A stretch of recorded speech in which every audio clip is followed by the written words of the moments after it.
Alright, so do be aware, I am running X99, and I have a 6900K. We are overclocked to 4.2 gigahertz, I believe, maybe 4.3. Let's check here. What I'm showing you right now is my UPSs. Those will tell you how much wattage. It's got dual 1000 watt PSUs.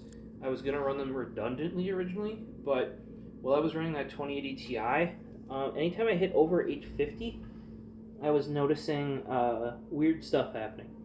And I don't know if it's overcurrent on the UPSs, since they're only 900 watt UPSs, or if it was something with the power supply. So we have right side with the currently higher wattage, the 216. That's CPU, and like the rest of the hard drives, SSDs, that sort of stuff. And the 144, so this is idle on the desktop. The 144 is the 3080 Ti and the 750 Ti. The 750 Ti barely draws anything normally. And we're running at 4.3 gigahertz. I could not hit 4.4 because I would hit temp issues. I could pump more voltage in it and hit it. I would just overheat. So that's probably due to that block thing I was talking about. So I'm running Cinebench to give you guys an idea where my overclocked 6900K sits right now. We're at about, with just GPU, doing just that test, 330 watts. It went a little bit higher at one point. But let's see in a second here. I'm just doing multi-thread because single will take far too long. I do have all of that from when I first did this. And we're looking at 10 to 12. So I originally had a 6850K in here that I overclocked farther than this. But my overclocked 1700X, which here's a standard 1700X right here, down at 8889. Mine was a little bit higher since it was overclocked. I could not beat the 8-core 1700X with the 6850K, so I got real close, but I couldn't do it. That's why I ended up picking up a 6900K. Got one for a good price. And so we got 10212, which I don't think is bad. Let me know. But that's just to set an idea of like whether or not my CPU might be holding back a 39 or a 3080 Ti. If especially in 4K, I don't think it will. This CPU, realistically, my 6900K, I'm happy with the performance of it. What I'm not so happy about, or what I need, is, as you saw, like the motherboard's not designed for triple slot GPUs. I only have one M.2, and that actually takes out one of my 8X slots. So it's not. I don't use it because I'd rather have an 8X slot, etc. I just need updated I/O. I don't have a Type-C port. My 2080 Ti was my Type-C port, guys. So that is one of the big reasons why I'm looking at a new platform. I don't think performance of the 6900K is bad at all. I've been happy with that, but it's definitely aged because this has been through 3 GPUs now with that 3080 Ti. I'm gonna get you some 3D Mark, and we'll stop back here. All right, we're rocking standard Fire Strike. Right now I'm getting you guys all the 3D Mark benches. And here's what we're pulling.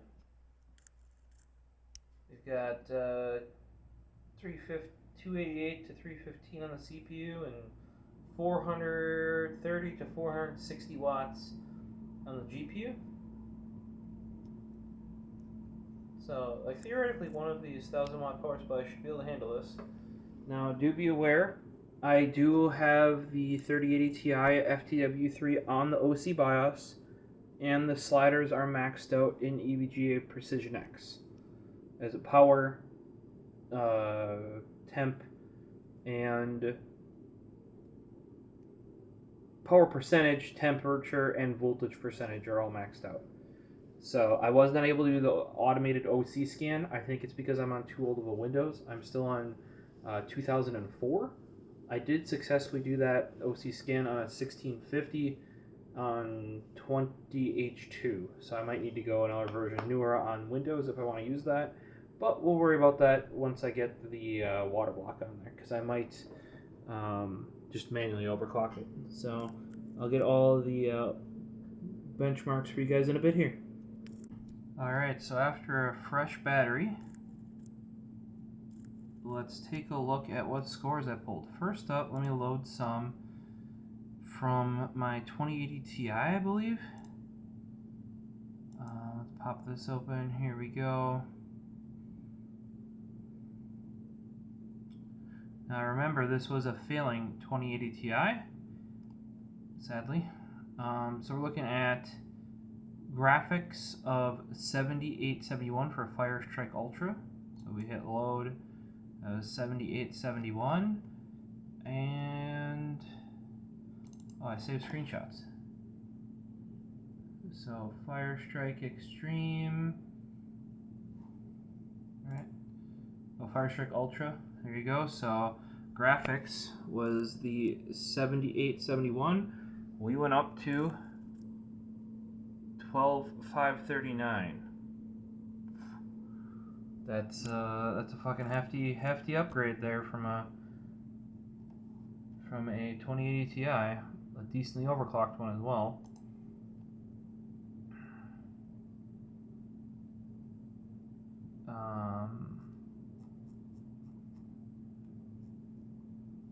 Yeah, I don't have the actual results of this guy saved here from when because I did all of this stuff, all these, when I first overclocked Anthrax, and that's when we would have had the best benchmarks. Nothing extra on the system, yada yada. But right now it's running, I got all of my monitors on. Nothing's running during these, but it didn't like something.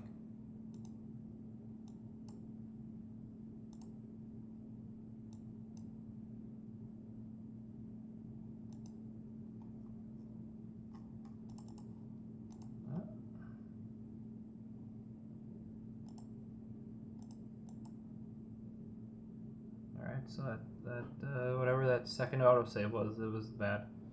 This is why I appreciate the autosaves, you know what I mean, but I do, if I know they're good, I'll name them.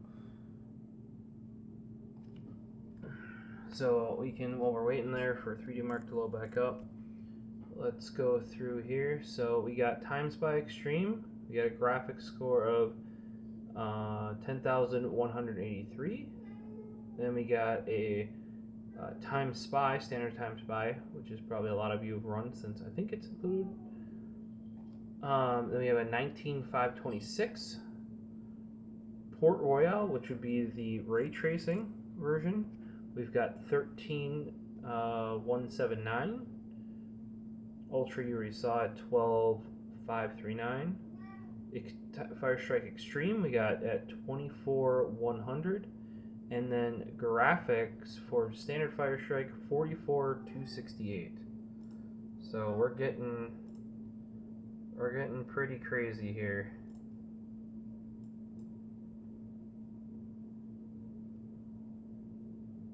Loading result. Let's see what this one loads up. So here's my Port Royale score.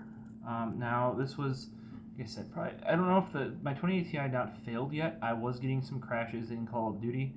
Not like to the point where the game couldn't run like it was the week before it finally up and died. But in here we're getting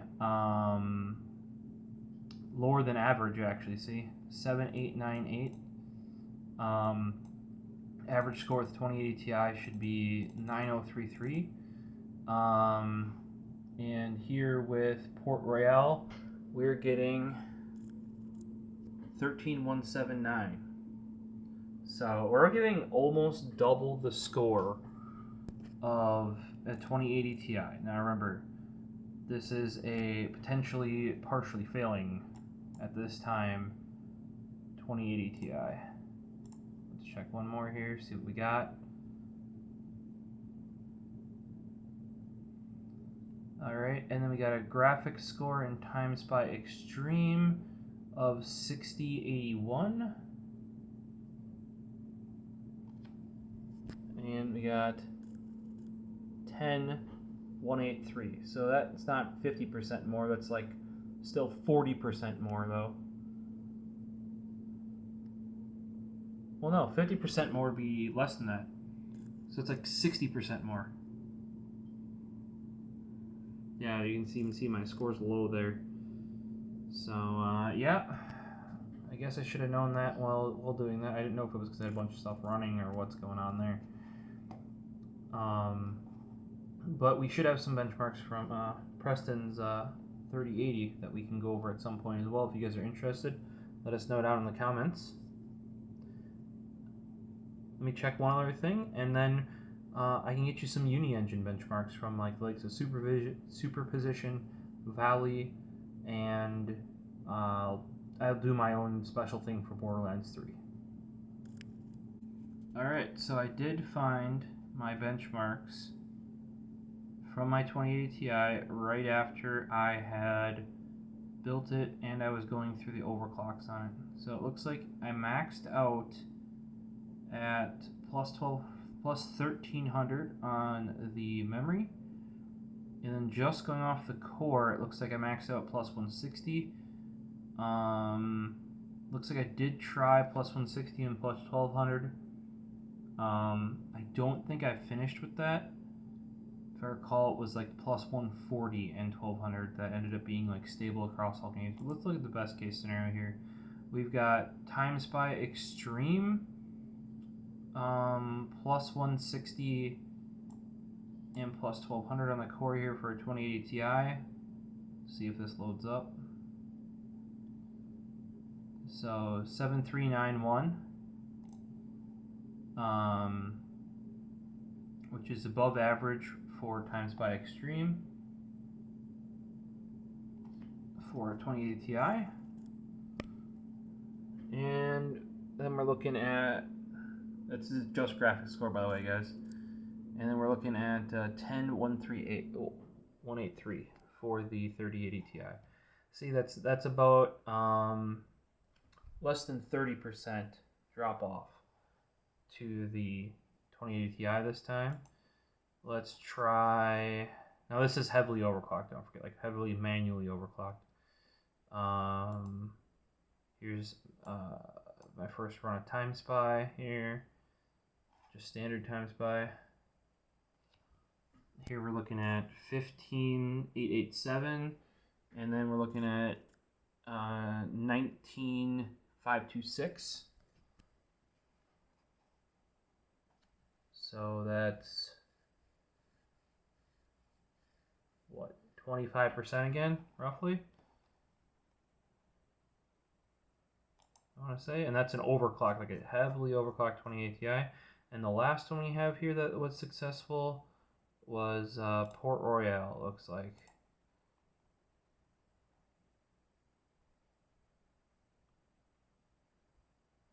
And then Port Royale, we got ourselves, I got myself a 9732, and then here we have a 13179. So it's about a little, actually over a 30% gain. Now remember, this is with ray tracing, and the 30,000 series does have a newer engine for that specifically. But so you can see a very healthy 2080 Ti versus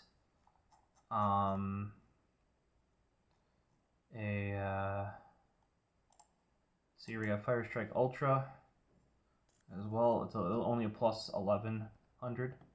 If I recall, 2080 Ti, you really want to push memory overclocks. When I was watching Kingpin stuff, like overclock memory over core. So that's why I could do, I think, plus 160 and 1100, but the plus 140 and then plus 1200 got me better scores. So here is Firestrike Ultra. We managed a graphics score of 9192 with that, and then here's a 12539. And now, like I said, this 3080 Ti is on the OC BIOS of the FTW3, and if I pop open Precision X, here you can see we have the power maxed out at 113%, and that's 130% of the FTW3's BIOS power, which is more than likely higher than the base. This is percentage of 100%, and generally 100% of FTW3 is more than 100% of reference. Then we maxed out at 91% GPU temp. If you were water cooling or exotic cooling, prioritize temperature because it's going to be way lower. In this case, leave power prioritized because you are going to have a higher temp. And then voltage slider is maxed out at 100. Supposedly, according to NVIDIA, that doesn't do anything. because you don't have direct control over voltage anymore, really. I've had better luck with it there. I think most people have. So let's get you the uni-engine benchmarks. But I'm saying this is a pretty big step up, even from my heavily overclocked 2080 Ti. And we already knew that with the 3080. Like, if you go 3080 stock against my heavily overclocked 2080 Ti, it was bumping pretty close there. A little actually better on some lower stuff. But as soon as you hit that overclock, like we were seeing a good 20% boost in performance, or near that, just from a turn on the switch for the overclocking BIOS and FTW3 and slide those sliders up. Frozen was even able to run the scan to get a nice small overclock as well, automatically from EVGA. Oh, and I'd like to just point out, see, that's where you can tell I was doing pretty darn well with that. There's my marker. Average. I'm way towards the end of that line. It starts dipping off really fast. So you can tell I had a hefty overclock going on my 2080 Ti. I was doing better than some people were even doing on chilled water. But as you can see, it doesn't touch a 3080 Ti. So for superposition, you're going to have to deal with 4K because it kept crashing trying to run 1080p for whatever reason. Like the program would just lock up. But here we got 4K optimized DirectX. And I'll run OpenGL after this here. And then there is my score from when I originally benchmarked Anthrax 9 with its overclocked 2080 Ti there. So it's a 13315 with a minimum of 79. Here we got a minimum of 99. And then we have a maximum on the old one of 124 and a 155 here. So basically 3,000 and a bit points above where the 2080 Ti was when running DirectX there.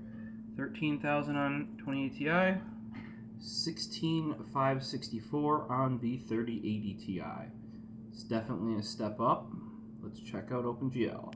So here we have the 4K optimized OpenGL. We got a 14,332, and then here is the 2080 Ti's 10,696. So that's a good, what, 40% up in score almost? 30 something? Whew. I might actually be able to push a full 144 in Call of Duty Cold War now.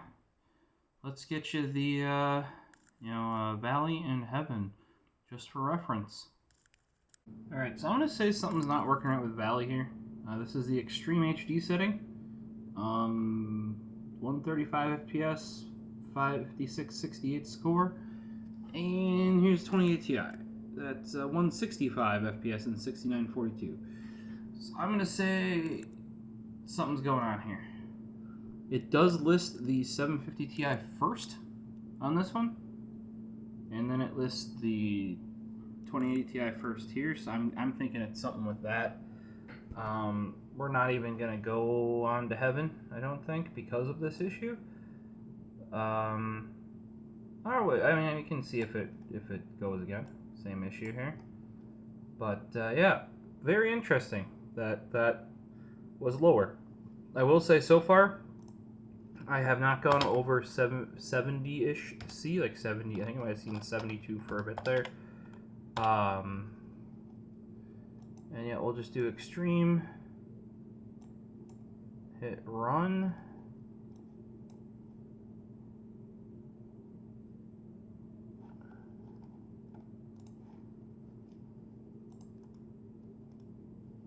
and hit benchmark. We'll see where this goes.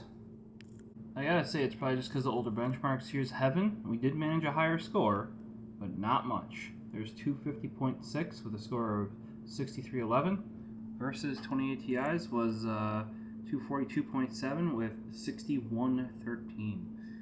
Compared to the 20 to 30% we were seeing on some of the newer benchmarks, that is surprisingly low. The last one I'm going to show you guys is going to be Borderlands 3, and this is using my own settings that I optimized to, with that 2080 Ti, be able to play at 4K 60 fairly evenly. It might dip down in the benchmark a little bit below, but not with 3080 Ti, obviously. It was with the overclocked 2080 Ti. And it would dip just below 60 in the benchmark, but the benchmark is notoriously much harder than the game itself. So let's see here what we got.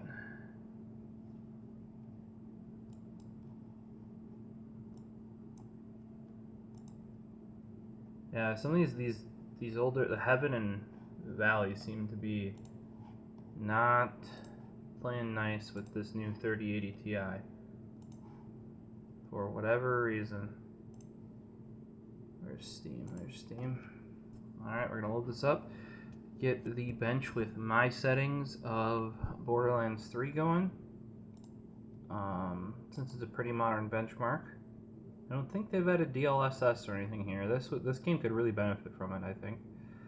I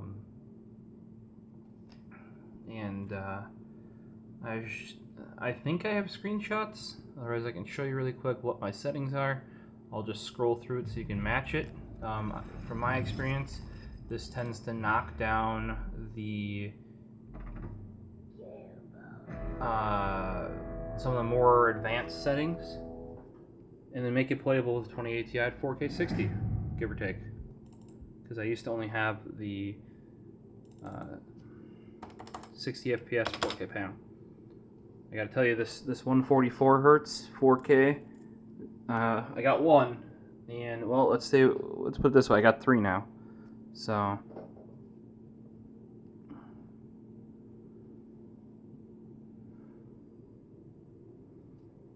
oh jeez, why is load time into the menu so freaking long for this stuff?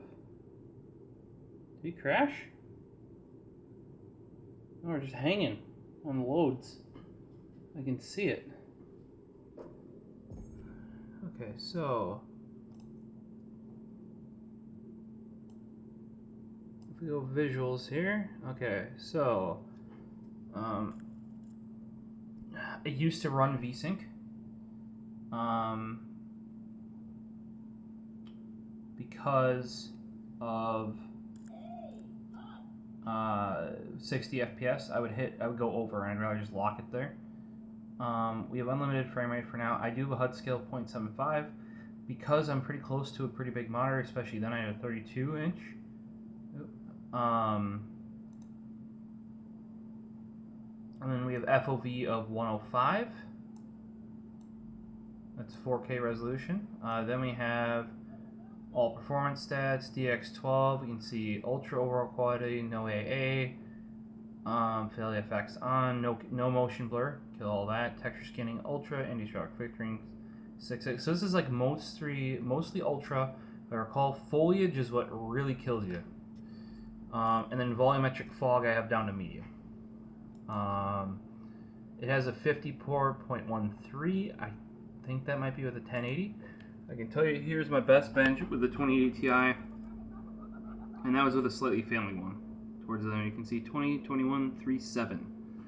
So let me get this rocking, and I'll get you guys a bench of Borderlands 3 that you guys, if you match my settings, can also get.